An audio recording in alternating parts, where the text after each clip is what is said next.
सियार और ढोल। पंचतंत्र की कहानी। एक बार एक जंगल के निकट दो राजाओं के बीच घोर युद्ध हुआ। एक जीता दूसरा हारा। सेनाएं अपने नगरों को लौट गईं।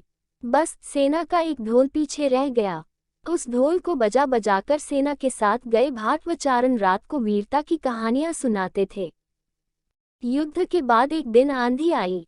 आंधी के जोर में वह ढोल लुढ़कता पुलकता एक सूखे पेड़ के पास जाकर टिक गया। उस पेड़ की सूखी टहनियां ढोल से इस तरह से सट गई थीं कि तेज हवा चलते ही ढोल पर टकरा जाती थी और धमाधम की गुंजायमान आवाज होती। एक सियार उस क्षेत्र में घूमता था। उसने ढोल की आवाज सुनी। वह बड़ा भयभीत हुआ। ऐसी अजीब आवाज बोलते पहले उसने किसी जानवर को नहीं सुना था। वह सोचने लगा कि यह कैसा जानवर है जो ऐसी जोरदार बोली बोलता है, धमाधम। सियार छिपकर ढोल को देखता रहता, यह जानने के लिए कि यह जीव उड़ने वाला है या चार टांगों पर दौड़ने वाला।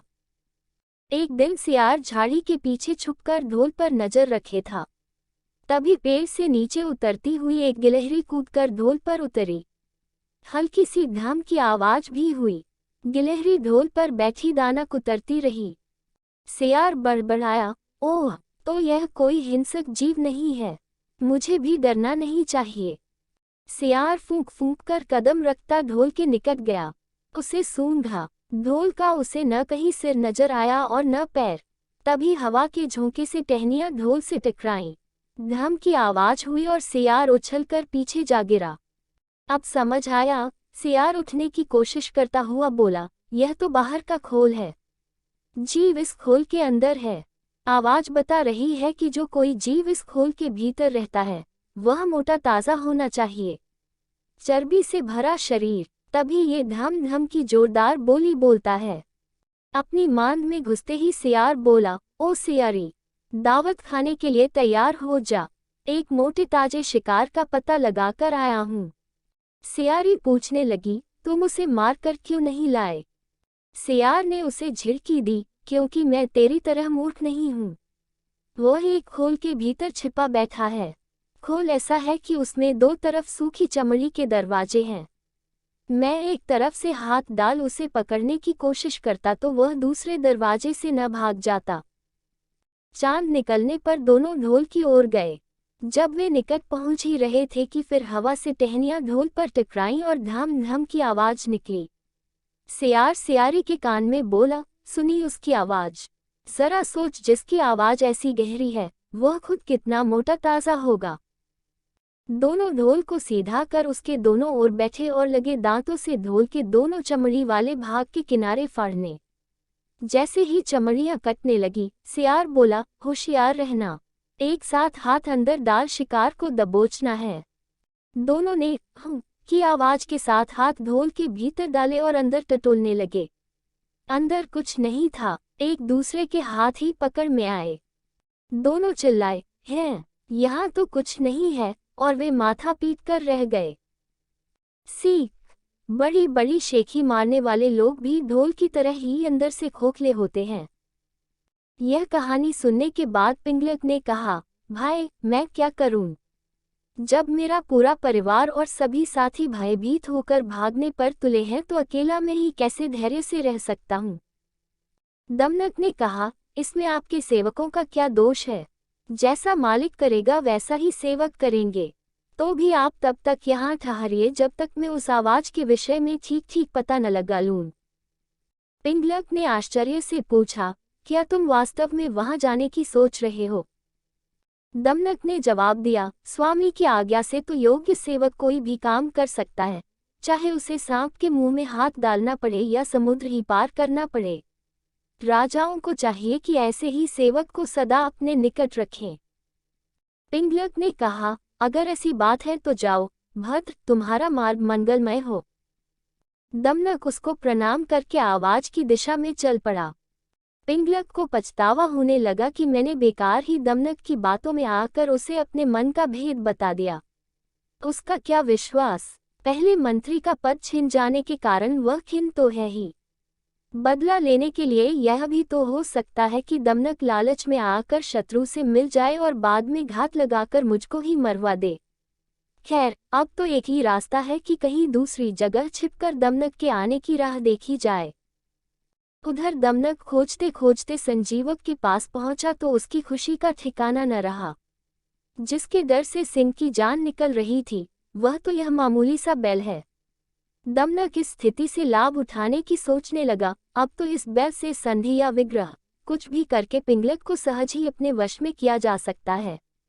यही सोचता सोचता वह लौटकर पिंगलक के पास पहुंचा। पिंगलक उसे आते देख संभल कर बैठ गया। दमनक ने पिंगलक को प्रणाम किया। पिंगलक ने पूछा, तुमने उस भयंकर प्राणी को देखा क्या? उद्धरण उद्धरण। दमनक ने कहा, आपकी कृपा से मैं उसे देख आया हूँ। पिंगलक को आश्चर्य हुआ, सच? पिंगलक ने अपनी झेप मिटाने के लिए कहा, तो फिर उस बलवान जंतु ने तुम्हें छोड़ कैसे दिया? शायद उसने इसीलिए तुमको छोड़ दिया होगा कि बलशाली लोग अपने समान बल वाले से ही बैर या मित्रता करते हैं। कहाँ वह महाबली और कहाँ तुम जैसा तुच्छ विनम्र प्राणी। दमनक ने मन का क्षोभ छिपाकर कहा, ऐसा ही सही, वह सचमुच है, बलशाली है और मैं एकदम क्षुद्र दीन प्राणी हूँ। तो भी यदि आप कहें तो मैं उसे भी लाकर आपकी सेवा में लगा सकता हूँ। पिंगलक ने चकित होकर कहा, सच कहते हो? ऐसा संभव है? दमनक बोला, बुद्धि के लिए कुछ भी असंभव नहीं। तब पिंगलक ने कहा, अगर ऐसी बात है तो मैं आज से ही तुमको अपना मंत्री नियुक्त करता हूँ। तुम्हें प्रजा पर दया और दंड के अधिकार देता हूँ। पद और अधिकार पाकर प्रसन्न दमनक बड़ी शान से चलता हुआ संजीवक के पास पहुंचा और गुर्रा कर बोला, ओरे दुष्ट बैल, इधर आ। मेरे स्वामी पिंगलक तुझे बुला रहे हैं। इस प्रकार निश्चिंत होकर डकराने गरजने की तुझे हिम्मत कैसे हुई? संजीवक ने पूछा, यह पिंगलक कौन है भाई?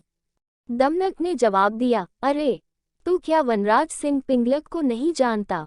अभी तुझे पता चल जाएगा।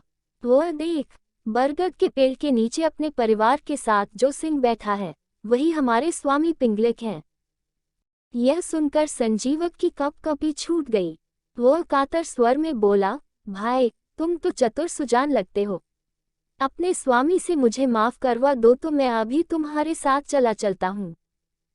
दमनक ने कहा, बात तो ठीक है तुम्हारी। अच्छा ठहरो, मैं अभी स्वामी से पूछकर आता हूँ। वह पिंगलक के पास जाकर बोला, स्वामी वह कोई मामूली जंतु नहीं है, वह तो शंकर का वाहन वृषभ है। मेरे पूछने पर उसने बताया कि शंकर के आदेश से वह नित्य यहाँ आकर यमुना तट पर हरी हरी घास चरता है और इस वन में घूमा करता है। पिंगलक भयभीत होकर बोला, यह सच ही होगा, क्योंकि की कृपा के बिना घास चरने वाला यह प्राणी सर्पों से भरे वन में इस तरह से डकराता हुआ निर्भय विचरण नहीं कर सकता। खैर, यह बता कि अब वह कहता क्या है? दमनक बोला, मैंने उससे कह दिया है कि यह वन भगवती दुर्गा के वाहन मेरे स्वामी पिंगलक सिंह के अधिकार में है, इसलिए उनके पास चलकर भाईचारे के साथ रहते हुए इस वन में सुख से चरो।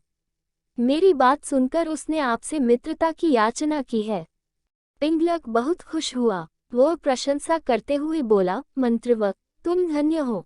मैंने उसको अभयदान दिया, लेकिन तुम मुझे भी उससे अभयदान दिलाकर मेरे पास ले आओ। दमनक अपनी बुद्धि और भाग्य पर इतरता हुआ फिर संजीवक के पास पहुंचा। बोला, मित्र, मेरे स्वामी ने तुमको अभयदान दे दिया है, अब तुम निडर होकर मेरे साथ चलो, किंतु याद रहे कि राजा का साथ और कृपा पाने के बाद भी तुम हमसे उचित व्यवहार ही करना। कहीं घमंड में आकर मनमाना आचरण न कर बैठना। मैं समयानुकूल ही शासन करूंगा। मंत्री के पद पर तुम्हारे रहने से हम दोनों को राज्य लक्ष्मी का सुख मिलेगा। जो व्यक्ति अहंकार के कारण उत्तम, मध्यम और अधम व्यक्तियों का उचित सम्मान नहीं करते, वे राजा का सम्मान पाने के बाद भी दंतिल की तरह डैक भोगते हैं।